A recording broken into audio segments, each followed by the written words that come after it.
오늘 말씀 제목 함께 따라하겠습니다. 잃은 자를 위해 오신 성령님. 오늘 성령 강림절은 부활주일부터 시작된 기쁨의 50일의 정점에 해당되는 날입니다. 이날 교회는 그리스도 예수님을 통해 주신 하나님의 약속이 완성되었음을 기억하고 축하하며 기뻐하는 날이죠. 그 약속이 무엇일까? 바로 보혜사 성령님 우리 가운데 오실 것이라는 약속이었습니다. 예수님께서 부활 승천하시고 오순절이 되었을 때 주께서 약속하신 대로 기도하고 있던 제자들에게 성령께서 불처럼 바람처럼 강력하게 임하심으로 바로 이 땅에는 교회가 시작되었습니다. 즉 교회는 성령님에게로부터 태어난 생명체입니다. 그래서 교회는 성령님으로부터 돌봄을 받고 성령님으로부터 배워야 하고 성령님의 이끄심을 받는데 철저할 때에 비로소 교회는 교회다운 교회가 됩니다. 20세기 인도 선교를 위해 하나님께 귀히 쓰임 받았던 선교 신학자이자 목회자 또 선교사님이었던 레슬리 뉴비긴이 이런 말을 남겼습니다. 교회가 참다운 교회인지 어떤지를 알아보려면 먼저 그곳에 성령께서 강하고 분명하게 역사하고 계신지를 살펴보아야 합니다 라고 말이죠. 우리는 교회가 늘 바르고 건강하기를 원합니다. 우리 하늘빛 광성교회가 하나님 보시기에 교회다운 교회가 되기를 소망합니다. 그런데 그것은 교회에 얼마나 많은 사람이 모였느냐에 있는 것도 아니요, 교회가 얼마나 유명하여 널리 알려졌느냐에 있는 것도 아니요, 또 교회가 얼마나 현대적으로 세련되게 프로그램이 잘 짜여 돌아가고 있는가에 있는 것도 아닙니다. 오직 성령께서 이 교회 가운데 역사하고 계시는가, 바로 그것이 교회를 교회답게 하는 가장 중요한 본질이요, 그러기에 다른 그 어떤 것도 성령의 임재, 성령의 충만함을 구하는 것보다 앞설 수 없다는 말입니다. 교회가 그렇듯이 교회를 이루고 있는 각각의 그리스도인들도 마찬가지입니다. 앞서 레슬리 뉴비긴이 했다고 하는 그 말에서 교회라는 말 대신 성도라고 하는 말을 넣어도 그 의미는 통합니다. 성도가 참다운 성도인지 어떤지를 알아보려면 먼저 그 성도에게 성령께서 강하고 분명하게 역사하고 계신지를 살펴보아야 한다라고 하는 것이죠. 교회가 성령의 능력과 은사로 세워졌듯이 우리 각 사람, 우리 그리스도인은 성령 안에서 살아가는 것입니다. 그러므로 사랑하는 성도 여러분, 오직 성령으로 충만함을 받으라 말씀하신 것을 기억하고 순종하여 우리 교회와 오늘 이 자리에서 예배하는 모든 형제 자매들 가운데 하나님 부어주시는 성령 충만의 은혜가 가득하길, 또 우리는 그것을 날마다 구하며 살아갈 수 있게 되기를 예수님의 이름으로 축복합니다. 여러분, 그렇다면 성령님은 우리에게 오셔서 무슨 일을 하시는 것일까요? 성령님께서 하시는 일을 여러 가지로 말씀드릴 수 있지만 오늘 본문에 따라 또 오늘 제목처럼 바로 성령님은 잃은 자를 회복시키기 위하여 오시는 회복의 영이십니다. 20세기 후반부터 오늘날까지 소위 상실의 시대라고 하는 말이 많이 널리 사용되어 왔습니다. 상실의 시대. 그러니까 현대인들이 살면서 무엇인가를 잃어버렸다는 자각이 강해진 오늘날의 시대상을 반영하는 말이죠. 도대체 우리들을 포함한 현대인들이 무엇을 잃어버렸다고 느끼며 살고 있는 것일까요? 몇 가지 예를 들면 이런 것들입니다. 공동체를 잃어버렸습니다. 가족과 이웃과 같이 더불어 함께 살아가야 되는 우리들인데 우리는 많은 사람들 틈바구니에 살고 있으면서도 종종 고립감과 외로움을 느끼며 삽니다. 혼자 있는 것 같은 것 말입니다. 여러분, 일본의 히키코모리라고 하는 말 들어보셨나요? 뉴스로부터 종종 들어보셨을 겁니다. 일본어 은둔하다, 또 틀어박혀 있다, 뭐 이런 뜻인데요. 젊은이들 가운데 학교생활, 직장생활, 대인관계 등을 회피하면서 아주 오랫동안 집안이나 방 안에 틀어박혀 나오지 않는 은둔형 외톨이를 두고 하는 말이죠.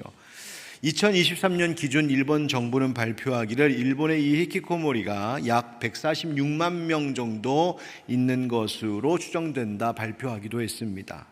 아마 우리나라도 꽤나 많은 이들이 그와 같은 모습으로 있지는 않은가 또 생각해 보게 됩니다.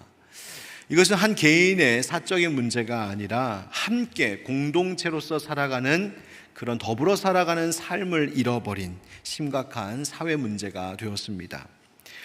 또 현대인들은 삶의 의미를 잃어버려서 괴로워하기도 합니다. 열심히 바쁘게 분주히 뛰며 일을 하며 살긴 하는데 일하면서도 내가 하는 일의 의미를 찾지 못합니다. 관계를 맺으며 사람들과 살면서도 그 사람들과의 관계 맺음의 의미를 찾지 못합니다. 살아가는 것의 가치와 목적이 사라지고 인생이 허무해지고 공허함을 느끼죠. 결국 그것으로 인하여서 사람들은 종종 쾌락을 탐닉하여 그 공허한 마음을 달래려 하기도 하고 어떤 이들은 견디지 못해 스스로 삶을 끊어버리는 일도 있습니다.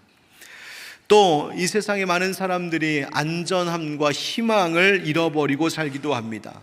세상이 불안해 보이는 것이죠. 경제적인 불안과 불확실, 정신건강의 위기, 전쟁과 기후위기와 같은 여러 많은 세상의 일들 속에서 사람들은 심리적으로 정서적으로 안전함과 평안을 잃어버리고 미래에 대한 희망도 잃고 사는 불안감을 겪습니다. 그 외에도 많은 삶의 자리에서 또 여러 가지 문제들을 겪으면서 사람들이 상실감, 잃어버림을 느끼고 삽니다. 그런데 생각해 보면 이 인간이 느끼는 이 인간의 상실이라고 하는 것, 사실은 에덴 동산 때부터 이미 시작되었던 것을 생각하게 됩니다. 아담과 하와가 하나님께 불순종하고 대적함으로써 에덴 동산에서 추방되었을 때 그들은 가장 중요한, 가장 소중한 것을 잃어버렸습니다. 바로 하나님 말입니다. 다시 말해 오늘날 우리가 겪는 인간이 느끼는 여러 종류의 상실감의 근원이 무엇일까? 그것은 바로 하나님과의 관계를 잃어버린, 하나님 잃어버린 채 살아가는 영적 문제에서 비롯되었다는 것이죠. 성경이 그것을 말하고 있습니다. 이사야서 59장 2절 말씀에 오직 너희 죄악이 너희와 너희 하나님 사이를 갈라놓았다라고 말씀하시죠. 그래서 아모스 8장 11절에는 양식이 없어 주림이 아니며 물이 없어 가람이 아니요 여호와의 말씀을 듣지 못한 기갈이라 했습니다. 우리가 인생을 살면서 겪는 수많은 갈증과 공허함과 상실감과 같은 것들, 그 원인이 무엇일까? 그것은 하나님을 잃어버려서 하나님이 도망치신 것이 아니라 우리의 범한 죄가 하나님과 우리 사이를 갈라놓았기 때문이라고 지적하는 것입니다. 에베소서 2장 12절에도 그때에, 그러니까 너희가 예수 그리스도를 믿기 전에는 너희는 그리스도 밖에 있었고 세상에서 소망이 없고 하나님도 없는 자였다고 말하고 있죠. 하나님 없이 살아가는 것, 바로 그것이 세상에서 소망을 잃은 이유라고 이야기하는 것입니다. 그렇다면 여러분, 우리의 상실감을 회복할 수 있는 유일한 길이 어디에 있을까? 그것은 하나님과의 관계를 회복하는 것뿐입니다. 하나님으로 채우는 것이 인생의 급선무입니다. 이것이 바로 성령님께서 우리에게 오신 이유이죠. 성령님은 생명을 살리시기 위하여, 우리의 잃어버린 것을 되찾아 주시기 위하여 오신 생명의 영이요 회복의 영이신 줄 믿습니다. 이제 오늘 본문을 통하여서 우리가 잃어버린 채 살아가는 몇 가지와 그것을 어떻게 성령께서 회복시키시는지에 대한 말씀을 나누고자 하는데, 오늘 말씀을 통하여 우리 안에 있는 모든 상실감과 허무함이 치료되고 성령님으로 충만하게 채워지는 은혜가 우리 가운데 있기를 예수님의 이름으로 축원드립니다. 한번 따라합시다. 길을 잃은 자에게. 2019년 OECD에서 발표한 한국 청소년 삶의 만족도라고 하는 조사의 결과를 보면 우리 한국 청소년들이 미래에 대하여 갖는 불확실함이, 이 불안함이 다른 OECD 국가들 평균보다 훨씬 낮고 삶의 만족도도 현저히 떨어진다라고 하는 점을 지적한 것이 있습니다. 또 유명한 BMC 퍼블릭 헬스라고 하는 국제적인 학술지에도 보니까 초중학생들의 삶의 만족도가 학교 생활 기간 동안, 그러니까 학교를 다니면 다닐수록 그 만족도가 점점 더 떨어지고 있다는 것을 지적했습니다. 우리나라 통계청과 한국청소년정책연구원에서 2022년에 공동 연구한 것을 보아도 마찬가지로 우리의 젊은이들이, 우리의 청소년들이 삶의 방황이 심각하다고 이야기합니다. 삶의 만족도, 삶의 의미, 자기 인생의 미래에 대한 비전에 있어서 불확실감과 허무감이 아주 심각하다는 결과, 여러분 청소년들만 그렇겠습니까? 인생의 방향을 잃고 길을 잃고 방황하는 사람들이 참 많이 있습니다. 내가 앞으로 무엇을 하며 살아야 될지 모르겠다, 어떤 길로 가야 될지 모르겠다, 불안감에 휩싸인 사람들이 많습니다. 우리 교회의 성도들 가운데도 자녀들을 위해서 기도할 때 직장과 진로 문제로 기도를 부탁하는 청년들이 많이 있습니다. 성인들 역시 번아웃 증후군, 퇴사 후 우울증, 중년의 공허함 등을 호소하면서 도대체 내 삶의 의미가 무엇일까? 나는 무엇을 향하여 나아가야 될까? 이것에 방황하며 그 방향을 잃어버린 채 살아가는 일들이 너무나 많습니다. 지난 주 중에 저와 함께 목회 멘토링을 받고 있는 몇 명의 우리 다른 목사님들과 함께 2박 3일 멘토링 세미나를 갖고 왔는데, 이렇게 목사님들이라도 처음 만나면 좀 잘 속에 있는 이야기 잘 못 꺼내놓다가 이제 좀 2박 3일쯤 되니까 끝날 때 돼서는 속에 있는 이야기를 진솔하게 막 털어놓게 되었습니다. 여러분, 목사님들이 모이면 무슨 대화할 것 같으세요? 말씀과 오로지 기도와 물론 당연히 목회에 대한 이야기 많이 나누죠. 당연히 그렇죠. 그런데 속에 있는 이야기가 조금씩 꺼내 나오면서 목사님들 간에 이런 대화가 오고 가는 것을 들었습니다. 은퇴 후에 어떻게 살지. 이게 목사님들은 은퇴 후에 살 길이 막막하거든요. 뭐 다른 게 없으니까. 모아두는 것도 없고 다른 거 할 수 있는 것도 없고, 그러니까 은퇴 후에 어떻게 살아야 되는가에 대한 고민들을 많이 하시는 것을 보았습니다. 40, 50대의 비교적 젊은 목회자들에게도 그 불안감은 여전히 동일하게 있는 것을 보았습니다. 열심히 달리며 살고 있는 것 같은데 어느 순간 방향을 잃어버린 것 같고, 어떻게 해야 될지, 어디로 가야 될지, 뭘 해야 될지 몰라 헤맬 때가 있습니다. 그런데 여러분, 바로 그때 그렇기 때문에 좋은 길잡이가 필요합니다. 방향을 잡아주고 길을 인도해 줄 수 있는 탁월한 이가 필요한 것이죠. 우리처럼 길을 헤맬 뻔한 사람들이 있었습니다. 바로 광야로 나간 출애굽한 이스라엘 백성들입니다. 끝없이 펼쳐진 것처럼 보이는 광야에 대로가 나 있는 것도 아니고 이정표가 있는 것도 아니어서 아브라함도 갈 길을 알지 못하고 떠나왔다라고 한 것 같이 이스라엘 백성 그들도 물론 가나안 땅이라고 하는 곳을 향하여 간다 알고는 있었으나 어느 길로 어떻게 가야 할지 몰라 얼마든지 헤맬 수 있는 이들이었습니다. 그런데 그런 이스라엘 백성들에게 하나님은 광야에서 놀라운 일을 행하시죠. 바로 출애굽기 13장에 나오는 말씀대로입니다. 한번 같이 읽어보겠습니다. 시작. 여호와께서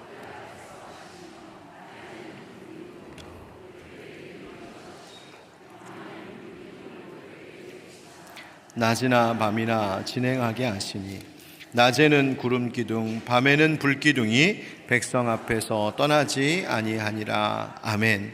하나님께서 구름 기둥 불 기둥으로 이들을 인도하셔서 하루하루 백성들에게 방향을 제시하시고 머물러야 할 때, 다시 움직여야 할 때를 가르쳐 주시는 지표로 삼으셨습니다.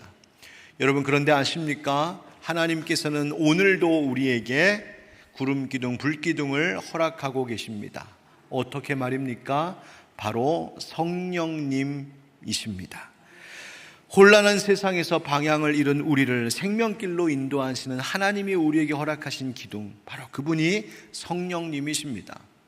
그래서 오늘 말씀 13절 14절에도 너희가 육신대로 살면 반드시 죽을 것이로되 영으로서 몸의 행실을 죽이면 살리니 무릇 하나님의 영으로 인도함을 받는 사람은 곧 하나님의 아들이라 바울은 선언하고 있습니다. 육신대로 살면 무슨 말입니까? 육신의 욕구와 나의 욕망이 내 인생의 길잡이가 되어버릴 때 그 길을 따라가는 그 길의 결과는 결국 죽음이라고 이야기하는 겁니다. 그러나 그 몸의 죄악된 행실을 죽이고, 즉 그것을 멀리하고 끊고 버리면 무릇 즉 누구든지 하나님의 영으로 인도함을 받으면 어떻게 된다 하냐면 살리라 말씀하십니다. 죽지 않고 살게 된다. 여러분, 성령님은 우리를 생명의 길로 이끄시는 분이신 줄 믿으시기 바랍니다. 성령님께서 이끄시는 길을 그래서 잘 따라가야 합니다. 성령님은 우리가 듣고 또 읽는 말씀에 빛을 비추어 깨닫게 하심으로 우리의 인생을 이끌어가기도 하시고, 우리가 기도할 때 무엇을 위하여 기도해야 될지를 알게 하시고, 하나님께서 우리에게 응답하시는 것을 깨닫고 기억나게 하심으로, 또한 마음에 감동을 주심으로 성령님은 우리의 길을 인도하기도 하십니다. 또 교회 공동체와 믿음의 형제 자매들의 입술을 통하여, 또 우리가 당면하는 여러 가지 환경과 형편들을 통하여 성령님은 지금도 하나님의 백성들을 인도하고 계십니다. 사랑하는 성도 여러분, 어디로 가야 될지 몰라서 방황하고 곤란에 빠진 적 있으십니까? 아니, 어쩌면 혹시 지금 그와 같은 인생의 방황 가운데 계신 분이 계신가요? 그렇다면 여러분에게 필요한 것은 잠시 잠깐의 즐거움이나 잠시 잠깐의 만족을 주는 달콤한 속삭임이 아니라 인생의 길을 찾아주고 확실하고 강력하게 인도해 주시는 성령님의 이끄심이 필요하다는 사실을 반드시 기억하며 살아가시기를 축복합니다. 성령님은 우리를 생명으로 이끄시는 분이요, 거룩한 길로 지도하시고 그 길로 가도록 재촉하시는 분이 성령님이시니, 여러분, 인생의 방황에 있을 때마다 기도하십시오. 성령님, 내게 오셔서 나의 길을 인도하여 주시옵소서. 그 성령님 모시고 따라가면 그 가운데에 하나님이 예비하신 복된 길이 열리게 될 줄 믿습니다. 두 번째 따라하겠습니다. 나를 잃은 자에게, 나는 어디로 가야 될까? 내 인생의 길이 어디에 있을까라는 질문과 함께 인류에게 다가오는 끝없는 질문 또 하나가 있으니, 그것은 나는 누구인가? 라고 하는 질문입니다. 세상에 어떤 사람들 가운데는 외적으로 또 물질적으로는 꽤나 성공을 이룬 것처럼 보임에도 불구하고 여전히 자기 존재의 가치를 느끼지 못하여서 늘 그것에 시달리며 살아가는 이들이 있음을, 그런 피해의식에, 그런 열등감에 힘들어하며 살아가고 있는 일들을 보기도 합니다. 여러분도 MBTI 성격 유형 검사 해보셨습니까? 뭔지는 아시지요? 예. 사람의 성격을 16가지로 구분하여서 분류하여서 나는 어떤 사람인가, 또 저 사람은 어떤 사람인가를 서로 이해함을 통하여서 보다 건강한 관계를, 또 건강한 사회생활을 할 수 있도록 돕는 좋은 유익한 도구이기도 합니다. 그래서 나는 외형적인가 내향적인가, 아니면 나는 매우 현실 감각적인가, 아니면 직관적인가, 아니면 내가 논리와 사고 중심적인가, 아니면 사람의 감정 중심적인가, 아니면 내가 계획적이고 체계적인가, 아니면 유연하고 즉흥적인가를 사람의 성격을 검사하여서 이렇게 구분하는 겁니다. 얼마나 이것이 중요한지 직장에서도 사람 고용할 때 MBTI를 고려하기도 하고, 또 우리 젊은이들이 연애하며 데이트할 때도 처음에 썸 탈 때 저기 MBTI가 어떻게 되세요? 뭐 이러면서 서로를 알아가기도 합니다. 그런데 가만히 생각해 보면 이 MBTI 검사, 제가 청소년 때, 제가 청년 때 이미 검사받고 그것으로 맞는 활동도 했었던 프로그램입니다. 꽤나 오래된 이것이 왜 아직도 또 갈수록 많은 사람들이 주목하며 열광하고 있을까? 가만히 생각해 보면 나는 누구인가라고 하는 이 질문이 갈수록 우리 안에 계속해서 반복되고 깊어지기 때문이 아닌가 생각해 봅니다. 너도 알고 싶지만 그보다 도대체 내가 누구인가? 나는 어떤 사람인가? 사람들과의 관계 속에서 때로는 상처를 받기도 하고, 비교당하는 세상 속에서 자존감을 잃어버리기도 하고, 그렇게 진짜 나의 모습을 잃어버린 채 살게 되는 이 세상의 여러 형편 속에서 사람들은 정체성의 혼돈을 겪습니다. 나는 누구일까? 삶의 꿈과 계획이 무너지기도 하고, 경쟁적이고 바쁘고 치열한 이 세상살이 속에서 도대체 나는 어디에 있을까? 나는 무엇일까? 나는 누구일까에 대한 고민이 깊어져 가는 것이지요. 또 특별히 이 자리에 중년 남성들에게 그런 고민이 심각하다는 사실, 여러분 기억해 주셔야 합니다. 평생 가족을 위하여서 직장에서 열심히 일하는데 돌아보니 나는 어디에 가 있는 걸까? 여러분의 목사가 어느 날 교회 카페에서 커피 한 잔 놓고 커피는 마시지 않고 멍 때리면서 심각한 표정으로 앉아있거든. 아, 우리 목사님 지금 놀고 있구나 생각하지 마시고, 우리 목사님 지금 중년에 고민을 하고 계시는구나, 나는 누구인가 생각하고 계시는구나, 이해해 주시기 바랍니다. 우리 모두에게 그런 마음과 고민들이 있다는 거예요. 그런데 여러분, 오늘 주님께서 우리에게 주신 말씀을 한번 주목해 보십시오. 14절부터입니다. 무릇 하나님의 영으로 인도함을 받는 사람은 곧 하나님의 아들이라. 너희는 다시 무서워하는 종의 영을 받지 아니하고 양자의 영을 받았으므로 우리가 아빠 아버지라고 부르짖느니라. 성령이 친히 우리의 영과 더불어 우리가 하나님의 자녀인 것을 증언하시느니라. 아멘. 먼저 여러분, 하나님의 영, 성령의 인도함을 받는 사람을 뭐라고 말합니까? 하나님의 아들이다, 하나님의 자녀라고 말씀해 주십니다. 우리 그리스도인의 존재, 정체성을 분명히 선언해 주는 말인 것이죠. 누가 뭐라 그래도 네가 성령의 인도함을 받는 인생을 산다면 너는 하나님의 아들이요 하나님의 딸이라고 말씀해 주신 겁니다.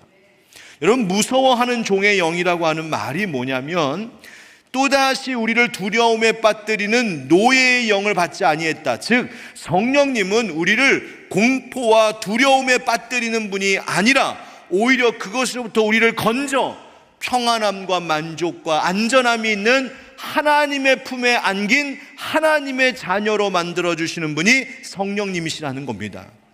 여러분, 종종 나 자신을 잃어버리고 삶의 실패를 겪고 죄의 유혹에 빠지고 또 자존감이 추락함 가운데서 나는 누구인가, 나는 뭔가 라고 스스로 묻고 심각한 고민에 빠질 때 성령님이 바로 그 순간 우리 속에 염려하지 마라, 걱정하지 마라, 두려워하지 마라, 너는 하나님 아버지가 지켜주시는 하나님의 아들이요 하나님의 딸이니라 말씀해 주시고 약속해 주시는 분이 누구시다? 우리 안에 계신 성령님이시라는 것입니다. 누가복음 15장에 보면 탕자의 이야기 여러분 기억하시죠? 아버지의 집을 떠났을 때 그는 재물을 잃은 것만이 아니라 자기의 정체성, 자기의 가치를 잃어버렸습니다. 나는 누구인가? 그는 돼지의 먹이를 먹으면서 나는 자격 없는 종과 같다고 생각했습니다. 그리고 스스로 깨달아 돌아와서 회심하여 아버지의 품에 안기게 되죠. 그때 아버지는 이 아들을 달려와 와락 안아주면서 뭐라고 얘기합니까? 죽었던 내 아들 돌아왔다고. 그러면서 옷을 새로 입혀주고 신발을 신기고 손가락에 가락지를 끼워주면서 그의 아들됨의 신분을 회복시켜줍니다. 너는 누가 뭐래도 내 아들이다. 여러분, 바로 그 일을 하시는 분이 성령님이십니다. 성령님은 우리가 세상에서 방황하고 어떤 실패를 겪고 누가 뭐라고 할지라도 성령님은 우리를 아버지의 품 안으로 인도하여 주시고 그분의 품에 안겨 하나님 자녀 되었음을 확인시켜 주시는 분입니다. 그리고 우리에게 부르짖게 하십니다. 아빠, 아버지라고 말입니다. 여러분, 내가 누구인지 고민되고 나의 의미와 가치와 꿈을 잃어버려서 힘겨우실 때에 외치셔야 합니다. 하나님을 향하여 아빠, 아버지. 같이 한번 해볼까요? 한번 따라합시다. 아빠. 그 정도 불러갖고는 잘 안 될 것도 같은데 다시 한번. 아빠, 아버지. 하나님은 내 아버지이십니다. 나는 하나님의 자녀입니다. 여러분 믿으십니까? 여러분 힘들 때마다 이것 외치셔야 됩니다. 그리고 묵상하십시오. 여러분, 아빠, 아버지라 부르짖는다 할 때 이 부르짖다라고 하는 헬라어가 크라조라고 하는 동사인데 이 말은 보호와 도움을 필요로 하는 그런 심정으로 간절히 크게 외치고 부르짖는 것을 말합니다. 아빠라고 부르는 것, 여러분, 이 아빠라고 부르는 것의 힘이 얼마나 센지를 제가 경험한 일이 있습니다. 저희 아이들이 어렸을 때에 집에서 좀 피곤한 몸 쉬고 있으면 집에 있을 때에 안사람이 아무리 저한테 여보 좀 일어나봐, 여보 좀 일어나서 날 좀 도와줘봐 아무리 이야기를 해도 저는 뚝심 있게 제자리를 지키며 꼼짝도 하지 않았습니다. 그런데 저쪽 방에서 막내가 애교 섞인 목소리로 아빠 부르면 무슨 일이야 왜 하면서 그냥 벌떡 일어나서 달려가는 저를 보면서 아빠라고 부른다는 것이 얼마나 큰 힘을 가진지를 깨달은 적이 있습니다. 여러분, 우리가 살면서 아빠, 아버지, 하나님 부를 때 하나님 우리에게 달려와 주실 줄 믿습니다.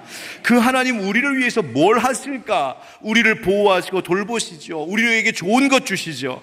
그래서 사도 바울은 오늘 본문에서 그리스도와 함께 우리가 하나님 아버지의 상속자 되었다고 이야기합니다. 한번 따라합시다. 소망을 잃은 자에게 16절 17절에 성령이 친히 우리의 영과 더불어 우리가 하나님의 자녀인 것을 증언하시나니 자녀이면 또한 상속자 곧 하나님의 상속자요 그리스도와 함께한 상속자니 우리가 그와 함께 영광을 받기 위하여 고난도 함께 받아야 할 것이니라. 아멘. 우리가 하나님을 아빠 아버지라고 부른다는 것은 그 의미가 뭐냐? 바로 내가 예수 그리스도와 더불어 하나님의 유업을 받을 하나님의 상속자 되었음을 고백하는 것입니다. 우리가 뭘 상속받을까요? 하나님께서 영원하신 분이신 것처럼 상속자 된 우리들에게 하나님께서 주시는 영원한 생명 곧 영생을 받게 된 것입니다. 그리고 하나님께서 주관하시는 영원한 하나님 나라를 유업으로 받습니다. 무엇보다도 나의 영원하신 기업, 내 생명보다 귀하다. 바로 우리 하나님 그분 자체가 우리의 복이 되어 주셔서 그분으로 인하여서 우리는 충만한 삶을 살아가게 되는 것입니다. 그래서 요한계시록 21장에도 주님은 이렇게 말씀하시지요. 또 내게 말씀하시되 이루었도다. 나는 알파와 오메가요 처음과 마지막이라. 내가 생명수 샘물을 목마른 자에게 값없이 주리니 이기는 자는 이것들을 상속으로 받으리라. 나는 그의 하나님이 되고 그는 내 아들이 되리라. 아멘. 여러분, 내 부모로부터 받을 것이 없다고 실망하지 마십시오. 내가 내 자녀들에게 물려줄 것이 없다고 실망하지 마십시오. 하나님의 자녀된 자들에게는 하나님께서 물려주시는 하나님의 유업이 있고, 하나님을 믿고 성령의 인도함을 받는 자들에게는 하나님의 그 상속자가 되는 놀라운 특권이 주어졌다는 사실을 믿고 감사하시기를 간절히 바랍니다. 여러분, 그런데 오늘 본문에서 그냥 넘길 수 없는 한마디가 있습니다. 그것이 뭐냐면 우리가 그와 함께 영광을 받기 위하여 고난도 함께 받아야 된다는 말입니다. 그분께서 우리에게 주시는 그 영광, 그 상속을 유업으로 받으려면 그리스도와 함께 고난도 받아야 된다고 말씀하세요. 여러분, 지난 금요 집회 때도 잠시 말씀을 드렸었지만, 여러분, 아이들을 키우다 보면 아이들이 아플 때가 있습니다. 아이들이 아프면 부모의 마음은 더 아프죠. 저도 그런 거 겪은 적이 있습니다. 우리 교회에도 자녀들이 아파서 하나님의 치료의 은혜를 구하는 가정들이 많은데, 여러분, 그런 부모님들, 그런 자녀들을 위해서 중보하며 기도해 주십시오. 자, 그런데 제 아이들도 그런 적이 있었어요. 두 아이가 갓난할 때, 1살, 3살 때에 동시에 폐렴에 걸려서 병원에 입원했던 적이 있습니다. 병원에 입원하면 링거 주사 맞아야 되는데 애들이 가만히 있지 않으니까 그것만 하는 전문 간호사가 와서 온몸을 천으로 둘둘둘 감습니다. 꼼짝하지 못하게. 그리고 이따만한 뾰족한 바늘로 그 여린 살을 찌르는데요, 애들이 자지러집니다. 얼마나 아픈지. 혈관이 잘 안 잡히면 발에도 안 잡히면 머리나 목 이런 데다 혈관을 찾아서 찌릅니다. 그거 보고 있는 아빠 엄마의 마음은 찢어집니다. 그런데 애들이 막 자지러지면서 눈물이 그렁그렁해서 막 울다가 아빠랑 눈이 딱 마주쳐요. 꼭 이렇게 말하는 것 같습니다. 아빠, 나한테 왜 이러세요? 아빠, 나 사랑한다면서요. 엄마, 나 사랑한다면서요. 근데 날 왜 이렇게 힘들고 아프게 하세요? 저 뾰족한 바늘 들고 다가오는 저 아줌마는 누구예요? 막 이러면서 막 힘들어합니다. 저도 그런 거 그랬습니다. 그 아이와 눈빛을 마주치면서 말로 해봐야 소용이 없고 설명되지 않으니 그저 눈빛으로 이렇게 저도 이야기했습니다. 사랑하는 내 딸들아, 힘들지 아프지, 그런데 조금만 견뎌줘라. 조금만 견뎌줘라. 그래야 너 빨리 나을 수 있고, 그래야 너 건강해질 수 있고, 그래야 너 일어날 수 있고, 그래야 아빠랑 뛰어놀 수 있어. 조금만 참아줘. 조금만 참아줘. 오늘 이 세상에 고난을 당하고 있는 우리들에게, 소망을 잃고 절망 가운데 허우적거리고 있는 우리들에게도 하나님 동일하게 말씀하실 것 같습니다. 우리는 하나님에게 하나님 내 아버지라면서요, 하나님 내 아빠라면서요, 나 사랑하신다면서요, 그런데 나에게 왜 이렇게 힘든 고난, 소망을 잃어버린 이 절망을 나에게 허락하십니까? 그때 하나님은 우리에게 말씀하시는 거죠. 사랑하는 아들, 사랑하는 내 딸아, 조금만 참아줘, 조금만 견뎌줘. 네가 빨리 나아야지, 네가 일어나야지, 네가 회복돼야지, 네가 건강해져야지. 그래야 내가 너에게 물려줄 하늘의 유업 그 영광을 상속받을 수 있을 것 아니냐. 사랑하는 성도 여러분, 하나님은 우리에게 고통을 주시거나 죽음을 보게 하시는 분이 아니십니다. 하나님은 우리와 함께 고난 가운데 아파하시고 함께 눈물을 흘리시고, 그러나 속히 우리가 회복되어 일어나 마침내 받을 영광, 주실 유산을 준비하시는 분이십니다.